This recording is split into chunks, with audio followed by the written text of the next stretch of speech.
All right then, good afternoon, everyone. Today is September 13th, 2020. This is a special meeting of the members of the State Liquor Authority being held in Albany and also remotely. We have on the phone Chairman Bradley. Yes, I'm here. We also have, and can be seen on video, Commissioners Ford and Commissioners Fan. We have staff attending, General Counsel Meyerhoff, who can be seen on video, Deputy Commissioner of Licensing Roberts. I'm here, thanks. And myself, Secretary Donahue, in the Albany offices. We have two items on today's calendar. They are both requests from Council's office for emergency summary orders of suspension. First item is 1139 Triple D, Queens OP 1314075. Licensee is Sunis Americano Bar Restaurant Corp.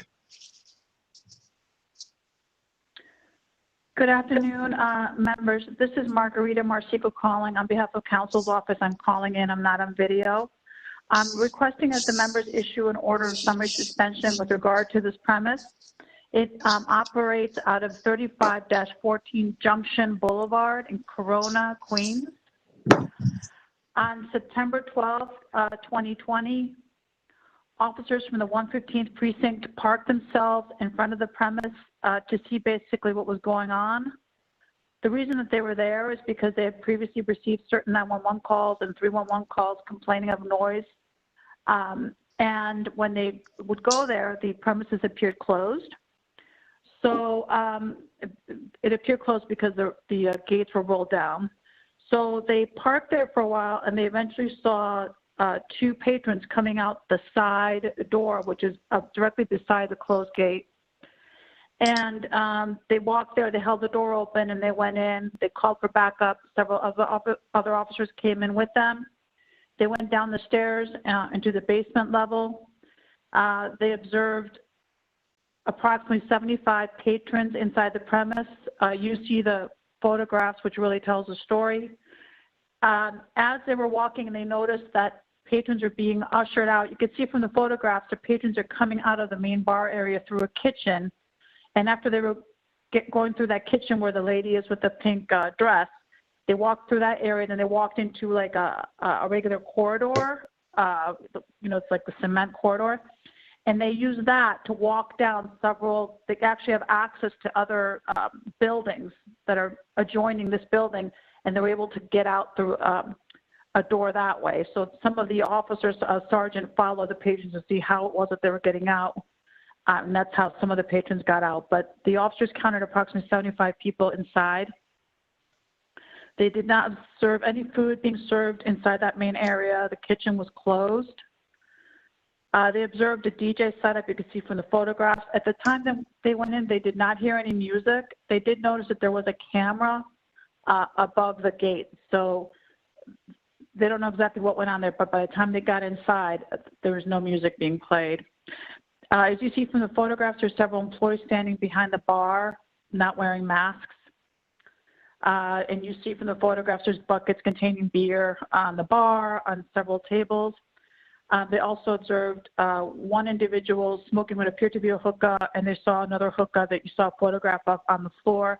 It is not known, I do not know at this point whether they have a hookah permit, but we will look into that. This licensee has been licensed since March of 2019. There are pending matters. There's a pending notice of pleading for noise. There's also pending charges that have not been written up yet, but there's several other pending charges against this licensee.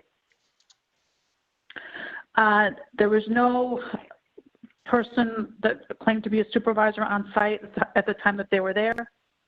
Somebody was called to the premise, and he was the individual that was eventually issued the summons. He said that he didn't really have an acceptable defense. He basically said that they were having a birthday party, and he just doesn't want any trouble. But he didn't have any other excuse for what was going on inside. This licensee represented, the principal represented that he himself would be supervising, and his name is Segundo Minchala, and Mr. Minchala was nowhere to be found when the officers were there. So this other person who claimed to be the manager was the only person supervising. In addition, there was a prior violation on August 22nd. The EO task force, not the police, this was the EO's task force inspection, went to the main bar on the first floor, the main restaurant bar. At that point, they observed that the employees were wearing masks like they were supposed to, but they did see two jugs inside the premise that contained tequila and lemon juice. And they had discussions with the people, the employees at that time, and they said, well, you know, for now you appear to be following the rules, everyone's wearing a mask, and you're doing what you're supposed to be doing. So they were inspected prior to this.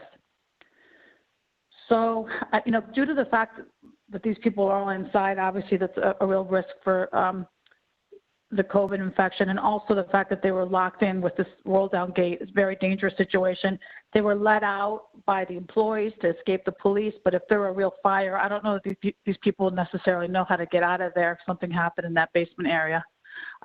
So for all these reasons, we're requesting that you issue an emergency order of summary suspension, and the council's office intends on issuing charges for 202.3, EO 202.3, EO 202.16, EO 202.52 for not failing to serve food, failure to supervise, and then also the pre-mixing for the prior visit on August 22nd. Yeah.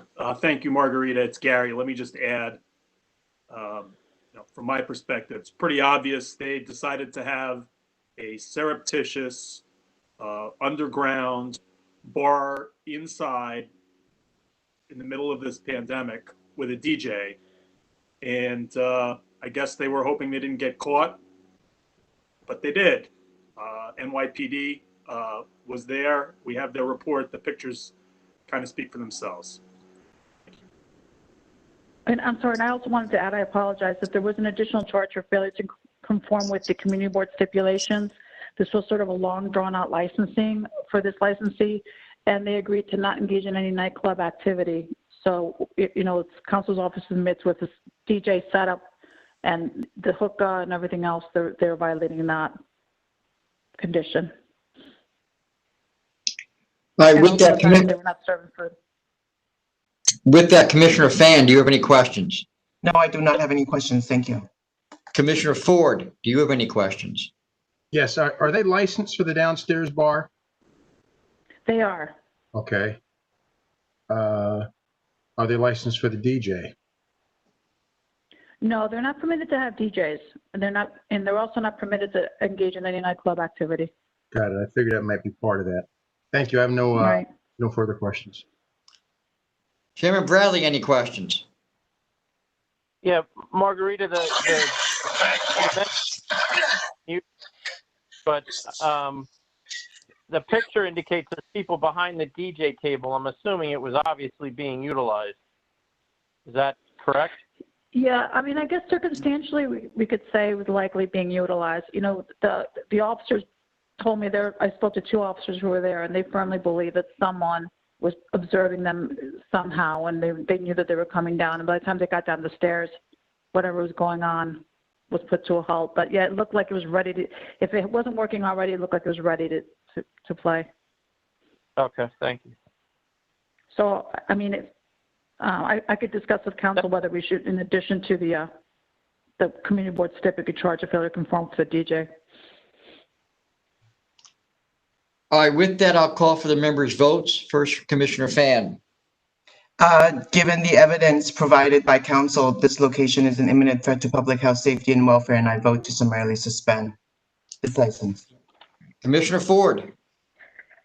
Based on evidence presented by council, I also vote to summarily suspend this license. Chairman Bradley. I too vote to summarily suspend based on the evidence presented. It's clear that this is a risk to the health, safety, and welfare, and needs to be closed.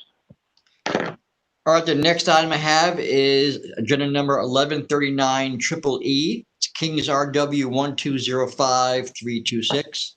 The licensee is Family Group Enterprises, Inc. Good afternoon, members. This is Margarita Marcico again, calling in with regard to this licensee. They are located on 35 Broadway in Williamsburg in Brooklyn. They have been licensed since 2008. On August 5th of 2020, the EO task force did inspect this premise, and they found that 4 employees were working in the kitchen area and were not wearing masks. And then with this follow-up visit by the EO task force, I did speak with the investigator, the main investigator who drafted the report, and she advised that when they drove up, they saw this crowd that you could see from the photographs. They initially saw one crowd of the 12 people, and it looked like they were celebrating with the balloons. And then they went in for a closer look, and they saw there was a second table with 14 people looking like they were celebrating something, eating, drinking. They got out of the car. They approached an individual named Antonio Aleo, who said he was the owner. They asked him for the information with regard to the licensed premise. They followed him into the licensed premise. They had to walk several steps up into the main area, which has French doors, 3 or 4 French doors that look out onto the street. As soon as they walked in, the investigators observed that there were approximately 6 tables that were being occupied by patrons. They were, the investigator said she recalls that there were at least 6 feet within the threshold of the French doors inside the premise, and they were not ground level, so they were a little bit raised up. And then in addition, the second investigator told the main investigator that he also observed a patron drinking what appeared to be wine at the bar, which was toward the rear of the premise, so that was well inside. When they confronted this individual that he was the owner, he said he did not know that there was a limit to the number of people that could sit at a table. And he thought it was okay for the patrons to be eating inside because the doors were opened. So we looked up in the licensing files, and there is an individual named Giacomo Alaio with a date of birth of October 31st, 1969, who is on this liquor license. However, Anthony is not on the liquor license, and he has a different date of birth. His date of birth is August 21st of 1966. So I don't know if he's some relative or what his relationship is, but he is not an owner. So it does not appear that this premise is being adequately supervised. You know, the investigator was taken aback by the attitude. He just was kind of like offering them a glass of water. He said, "Are you going to just give me some sort of fine today?" He just seemed to be very clueless about the huge responsibility he owes to keep his patrons safe, and he just seemed very nonplussed about the whole thing. So this place is not being adequately supervised. Counsel's office believes, so we're requesting that the members issue an order of summary suspension.